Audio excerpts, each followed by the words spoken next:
An investigation has uncovered that Paul Manafort, Trump's former campaign chairman from March to August of 2016, had very cozy ties to a very wealthy businessman in Russia who had a cozy relationship with Vladimir Putin. Now, the Associated Press reported the details of Manafort's business relationship with this individual in Russia and how it could potentially lead to some criminal charges against him because of the fact that he didn't follow the law in disclosing this relationship. So let me give you the details on that. Paul Manafort secretly worked for a Russian billionaire to advance the interests of Russian President Vladimir Putin a decade ago and proposed an ambitious political strategy to undermine anti-Russian opposition across former Soviet republics. Specifically, Manafort proposed in a confidential strategy plan as early as June 2005 that he would influence politics, business dealings, and news coverage inside the United States, Europe, and former Soviet republics to benefit the Putin government. So I'm going to stop right there. We actually have emails that Manafort had written, email correspondence showing, what his strategy was and how he planned on working to, garner up favor toward Vladimir Putin. It doesn't look good, and for the first time, we actually have some solid evidence of the ties that people in the Trump camp had with Russia. So there's two parts of this that are clear. Manafort lied about his relationship with Russia. He claimed that he did not have any relationship with the Russian government. This is obvious from the emails that he did. We have proof of that too. Yes. We have proof of him completely denying it. Let's take a look at video number 2. So to be clear, Mr. Trump has no financial relationships with any Russian oligarchs. That's what he said. That's what I said. That's obviously what our position is. Okay, so look, to be clear, that question was Trump specifically and whether or not he had ties to anyone in Russia. But Manafort's answer there is just so obvious in how he's lying. And so we have more details about what he did for Vladimir Putin, but jump in, Jake. Yeah, two things that he's lying about. One is his relationship and secondly, about Trump's relationship. He tried to be lawyerly there and give the exact right answer without lying. It didn't work. It was super obvious that, and by the way, that is a question about Trump's financial dealings. So that's a much more weighty question. But now let's move on to Trump and Manafort's ties, which is that Manafort was his campaign chairman, the very top of the campaign. The only person that's higher than the campaign chairman is the candidate himself. So now they're trying to distance themselves from Manafort, but that is nonsense. And after you hear all the evidence, I'm going to suggest to you that Paul Manafort should be in prison. Absolutely. I'm not kidding. He's a Russian agent. And so the Associated Press has the emails. Go ahead, Anna. All right, so Manafort pitched the plans to Russian aluminum magnate Oleg Deripaska, a close Putin ally with whom Manafort eventually signed a $10 million annual contract beginning in 2006, according to interviews with several people familiar with payments to Manafort and business records obtained by the Associated Press. Manafort and Deripaska maintained a business relationship until at least 2009, okay? So let's pause there for a second to give you a sense of how much money he might have gotten. Now, the Associated Press does not know the final number. They only know the information they have access to. And they have access to multi-million-dollar wire money, checks going across the wire, okay? So they know there was multi-million-dollar payments. They know that it was, the contract was set to be $10 million a year.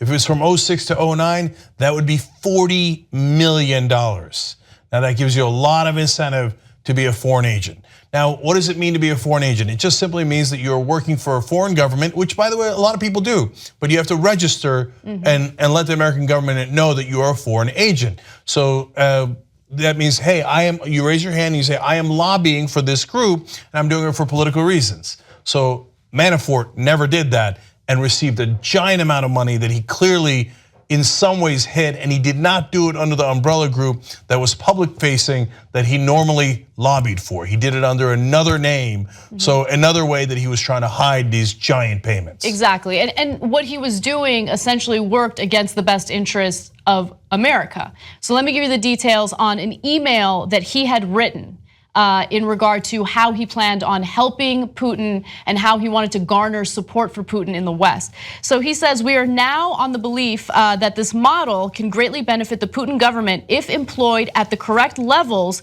with the appropriate commitment to success. The effort will be offering a great service that can refocus both internally and externally the policies of the Putin government, essentially allowing the policies of the Putin government to influence the policies of other countries, mainly the United States.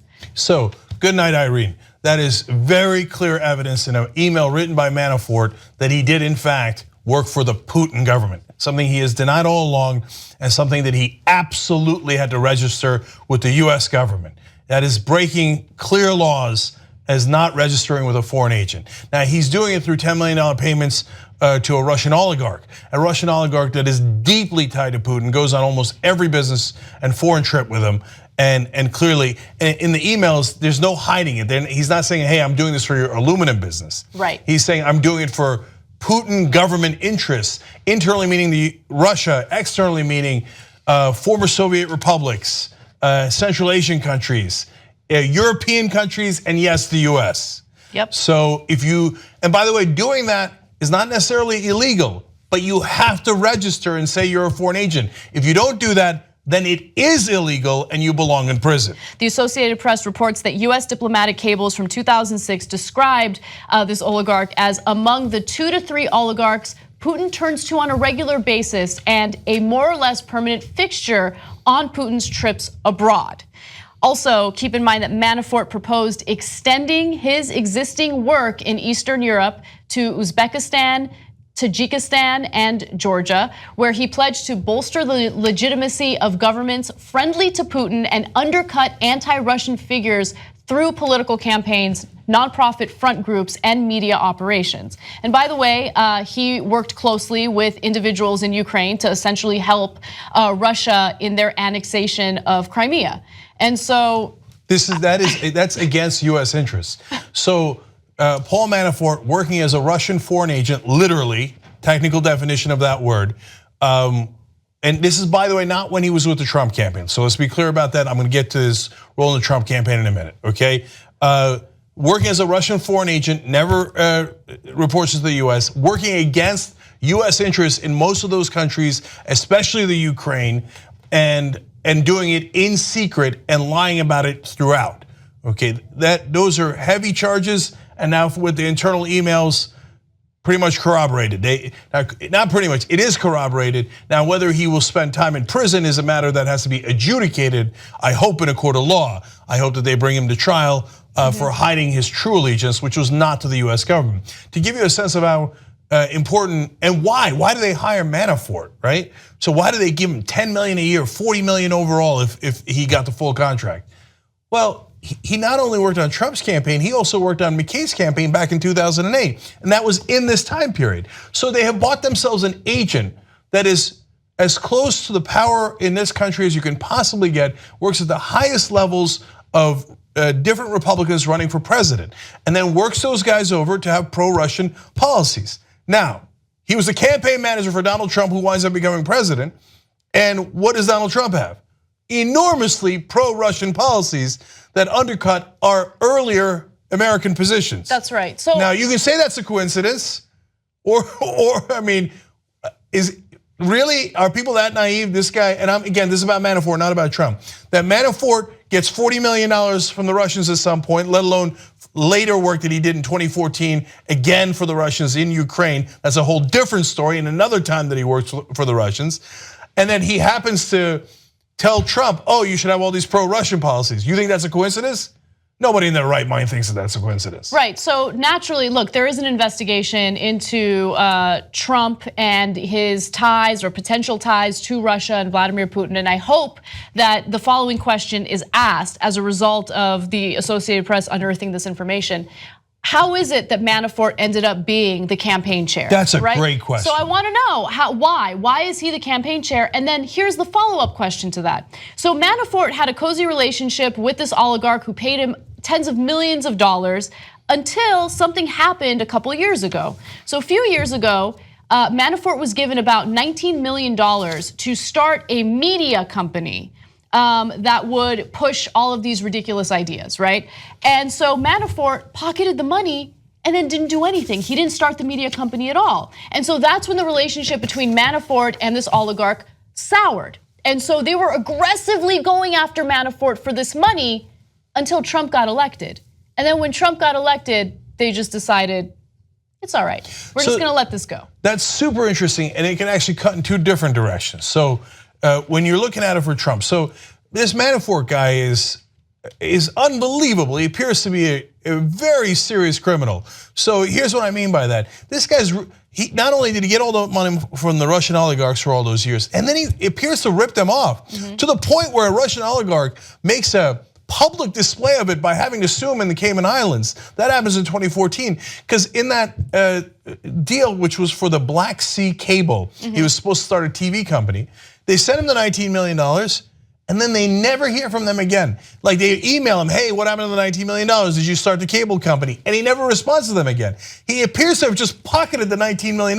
Yeah. I mean, this guy's got some nerve on him. So you might say, hey, maybe that's when they cut off relations, and then Trump hired him several years later, and so that you could say maybe it's not related to Trump in that sense. Or, as Anna pointed out, well, Paul, there is a way that you can get right with the Russian oligarchs and not pay them that money back, get inside the Trump team and make sure that they're okay with us taking Crimea, make sure they lift the sanctions that are worth $500 billion with ExxonMobil, etc. Now that part is not yet proven, but under these circumstances should clearly be deeply investigated. Right, it's just all very strange. And again, he was supposed to start that media company in 2014, so it wasn't that long ago.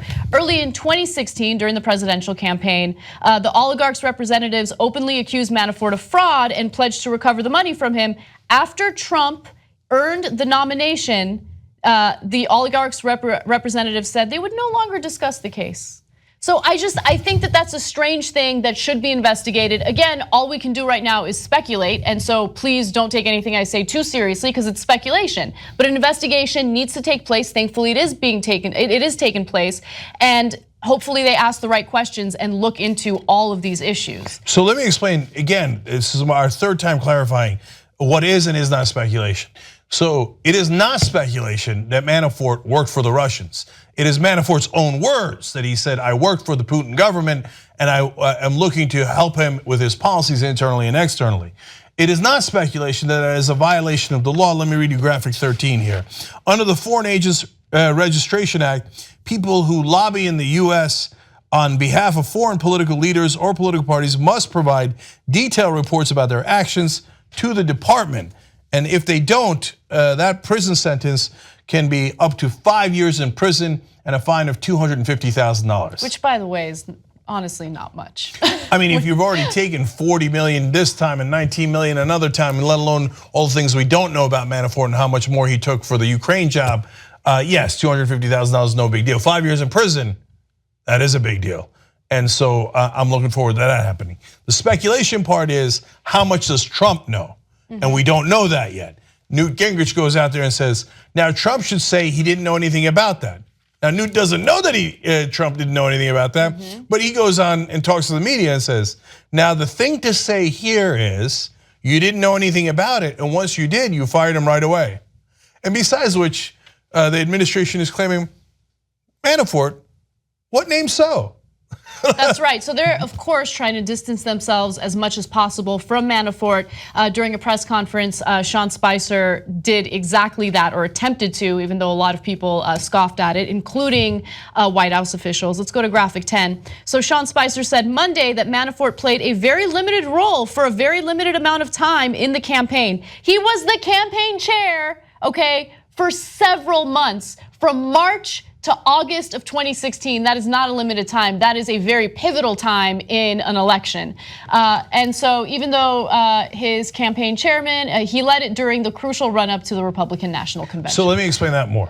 So March to August, it involved 18 primary contests, including when he clinched in Indiana. First person he thanked was Paul Manafort, Trump, okay? And then all the way to the Republican National Convention. Now you say March to August, that's not even a full year. The campaign is not that much longer. Remember, it starts in January, officially starts in January with the Iowa caucus and goes till November. March through August is most of that time period. So now unofficially it started a little bit while before that, but it is a giant chunk of the campaign that this Russian agent was running Trump's campaign. Support independent media and get the whole Young Turks 2-hour show and other network shows all ad-free. TYTnetwork.com/join. Come join us today.